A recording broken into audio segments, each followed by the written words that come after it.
Mesdames, Messieurs, je suis présentement en compagnie du directeur général de la ville de Percé, M. Jean-François Cacou. Première rencontre du début de la saison 2020-2021 de notre ouverture officielle de salle des nouvelles à la télévision communautaire de Grande-Rivière. Alors, on va profiter de l'occasion pour réaliser une entrevue avec M. Cacou. Donc, tout d'abord, bonjour, M. Cacou. Bonjour, Mirko. Dites-moi, M. Cacou, vous avez passé tout de même un bel été. Ça fait quand même quelques mois qu'on ne s'est pas vu. Il y a eu vraiment des grands défis à relever durant cette période estivale-là, avec naturellement, on le sait tous, la réalité de la COVID-19. Mais malgré tout, je pense que, et je ne pense pas être trop optimiste en disant ça, qu'on a réussi à relever le défi d'avoir une saison touristique cette année à Percé. Effectivement, à Percé cette année, on a eu une belle saison touristique à cause de l'achalandage, puis aussi à cause du fait que il n'y a pas eu, il y a pas eu énormément de cas de COVID-19. Donc ça, c'était un soulagement pour la population et puis aussi un soulagement pour l'administration en général. C'est clair qu'il y a eu des périodes assez stressantes, notamment pendant la période de la construction, où il y a eu vraiment une surpopulation au niveau de Percé et puis certains débordements qui ont été constatés euh, un peu partout sur le territoire et puis généralement en Gaspésie. Mais dans l'ensemble, on reste quand même satisfait. Et puis du fait aussi qu'il y a eu une belle promotion de notre ville sur les réseaux sociaux, dans la presse en général, c'était vraiment plaisant. On peut dire qu'une saison touristique en tant que COVID, on n'en avait pas plusieurs derrière la cravate. Donc, j'imagine que si jamais, malheureusement, ça devait continuer cette situation-là, on sera vraiment prêt là, pour faire face l'été prochain. Et on a pris de l'expérience, là, il faut se le dire, là. Effectivement, on a pris de l'expérience au niveau de l'observation des comportements et puis aussi au niveau euh, de l'audit de nos infrastructures par rapport à l'achalandage qu'on a reçu. C'est clair c'est clair que si une telle situation devait continuer dans les prochaines années, ben la préparation ne serait pas la même. Et puis l'évaluation aussi du potentiel d'accueil ne serait pas le même. On pourrait mettre encore plus d'infrastructures en place pour pouvoir accommoder les gens, parce que c'est ça le plus important, hein, c'est pouvoir mettre en place les infrastructures pour éviter qu'il y ait des débordements, notamment sur des terrains privés ou bien directement chez les citoyens, parce que c'est ça qui crée, c'est ça qui génère de la grogne en vrai.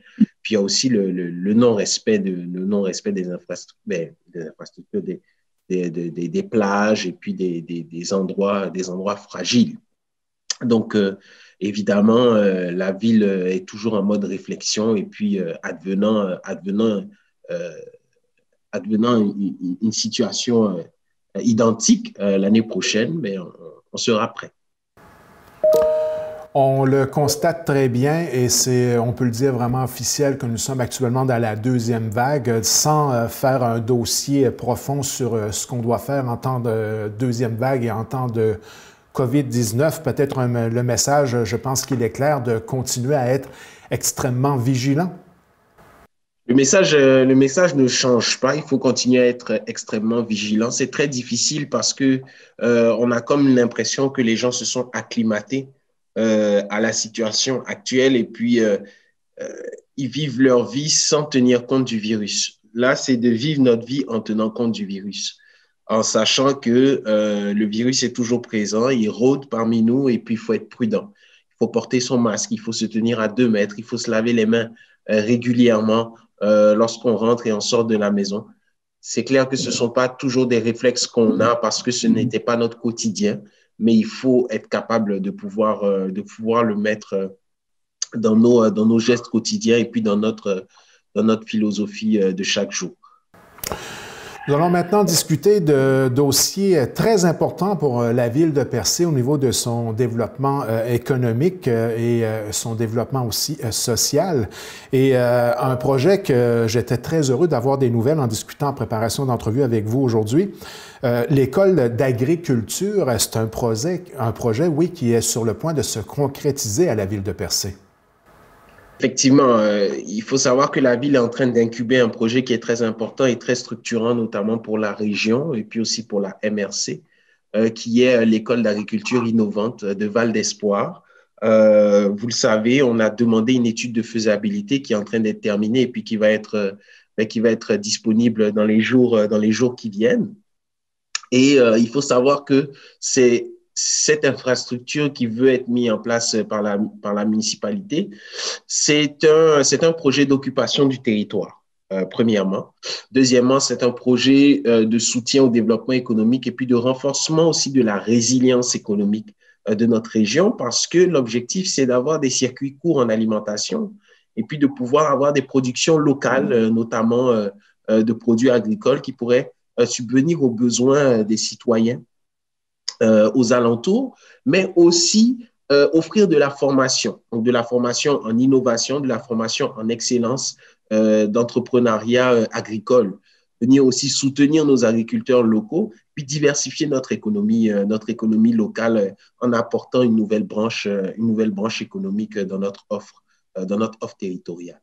Donc, c'est un peu le package qu'on veut présenter au travers de cette école.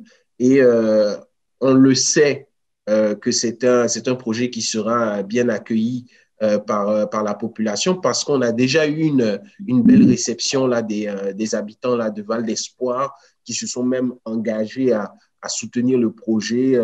On entendait des phrases comme « Ok, moi, j'ai ma terre qui est disponible, comment est-ce que je peux contribuer ?» Donc, on sent vraiment une ferveur dans la population. Et puis, nous, ce qu'on veut faire, c'est pousser encore plus ce projet de sorte à ce que les citoyens se l'accaparent, contribuent et puis le propulsent pour qu'on ait aussi un outil de rayonnement au niveau national à Percé. Ce n'est pas seulement un retour aux sources, on peut le dire, c'est un retour à nos ressources et ça va être ciblé directement sur le territoire de Val d'Espoir, si j'ai bien compris.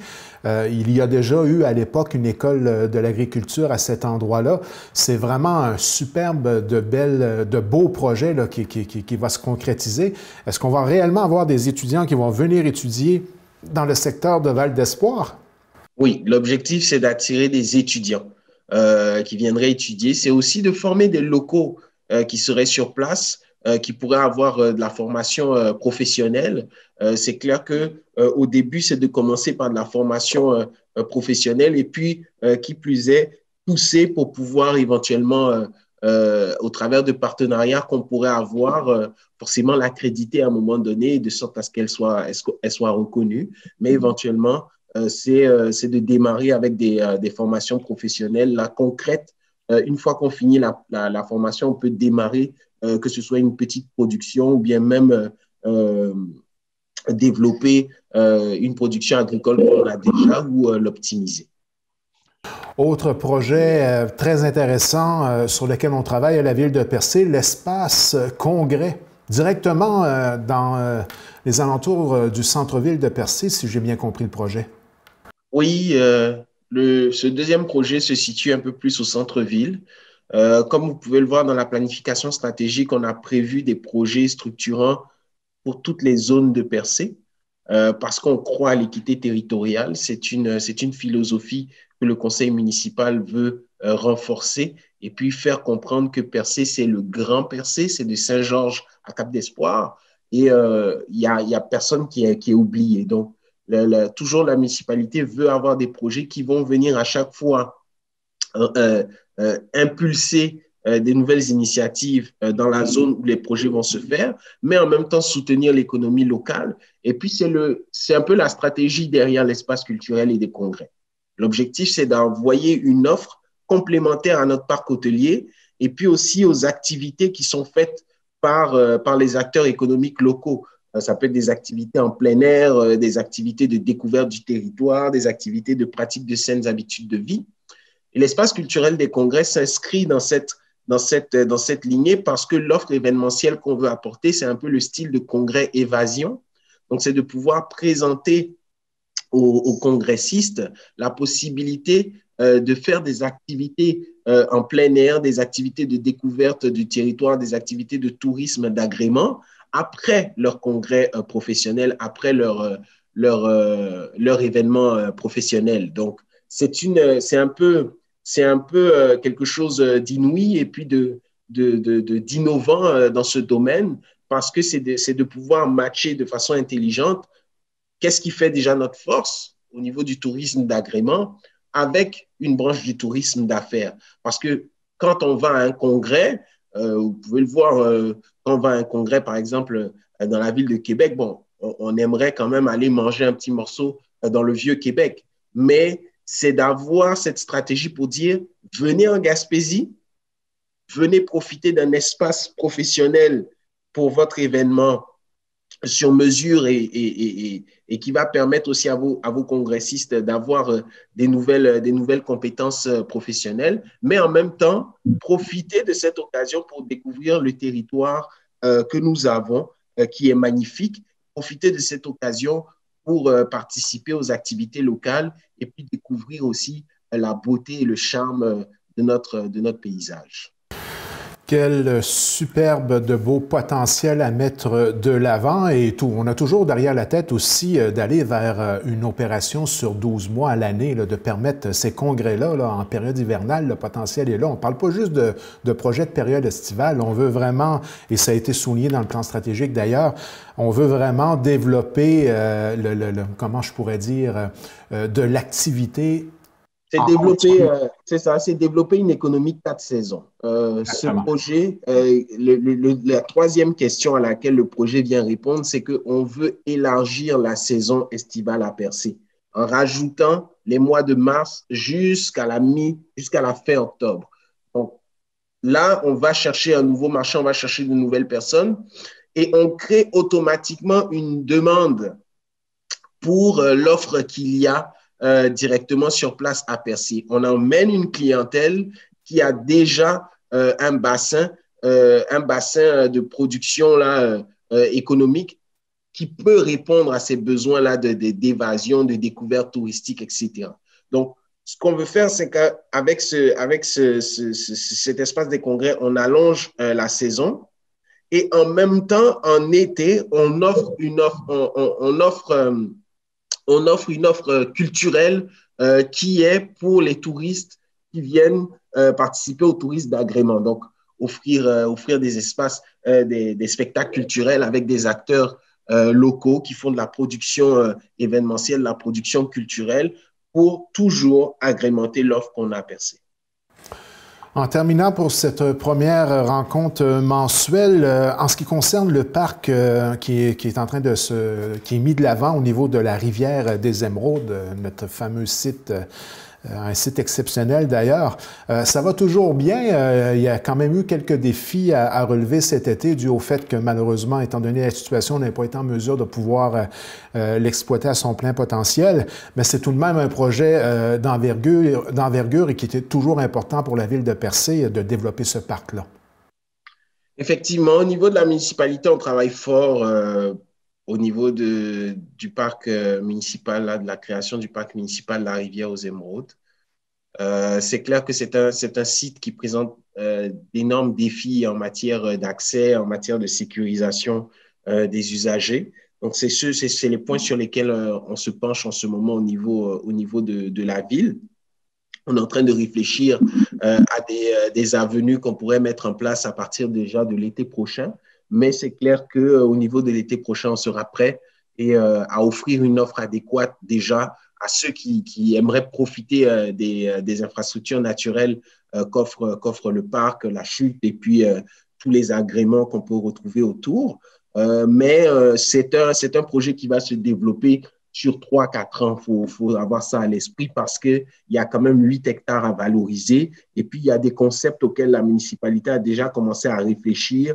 On a regardé plus ou moins des inspirations qui pourraient être intéressantes et puis qui pourraient permettre de valoriser cette richesse territoriale que nous avons. Donc, je vous dirais qu'on prend notre temps sans prendre notre temps. parce que d'un côté, on s'assure que les infrastructures sont sécuritaires pour les gens, mais d'un autre côté, on va aussi offrir quelque chose de sublime à nos concitoyens, quelque chose dont ils seraient fiers. Je ne peux terminer cette entrevue sans un petit clin d'œil sur le quai. Est-ce que cette fois-ci, on peut en discuter de façon positive, je crois? Écoutez, c'est extraordinaire, là, le produit fini du quai. C'est un commentaire personnel, là, mais... On a toujours discuté de façon positive du quai, Mirko. Tout à fait. Mais on sentait tout de même une certaine retenue dans le sens où on voulait vraiment attendre que le projet aboutisse et puis qu'on puisse vraiment voir que c'était effectivement un magnifique projet. Là, c'est pratiquement terminé. On n'a pas le choix de dire là, que je pense que la mission est accomplie au niveau d'avoir réussi à incorporer cette infrastructure-là dans le magnifique paysage dans lequel il se retrouve.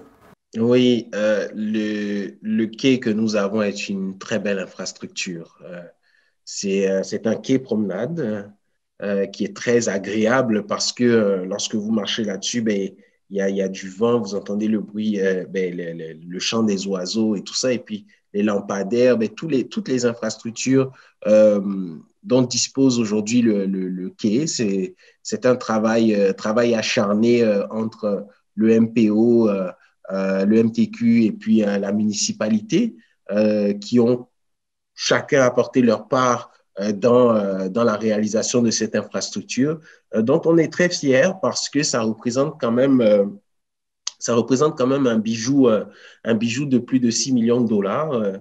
Il faut être capable de pouvoir le revendiquer et puis de pouvoir le promouvoir un peu partout parce que c'est ça aussi qui fait la fierté de la Gaspésie. C'est la magnificence de ces infrastructures, qu'elles soient naturelles ou construites. Monsieur Jean-François Cacou, directeur général de la ville de Percé, merci beaucoup.